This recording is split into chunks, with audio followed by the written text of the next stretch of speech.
If you recently signed up for Asana's free trial but realized it's not the right fit, it's really important to know how to cancel it before unexpected charges hit your account.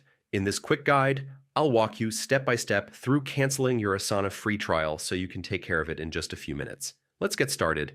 First, open your web browser and head over to Asana's official website. From there, log into the account you used when signing up for the free trial. Enter your email and password, then click Login. Once you're inside your Asana dashboard, go to the profile icon in the top right corner and select Admin Console from the drop-down menu.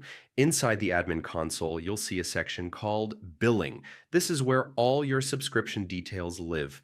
Under Plan Details, look for the option to Cancel Plan. Click it, and Asana will guide you through a few prompts to confirm your cancellation. Make sure to read everything carefully before finalizing so you know exactly what will happen to your account after cancellation. A quick but important note, if you added payment details when you started your free trial, completing this cancellation is absolutely necessary to avoid being charged once the trial ends. On the other hand, if you never entered any payment information, your trial will automatically expire at the end of the 30-day period without costing you anything. Now, let's say you want to stop the trial immediately, even if you didn't add payment info. In that case, the best option is to contact Asana support directly, and they can help close it out right away, and that's it. Your free trial is canceled, and you're all set.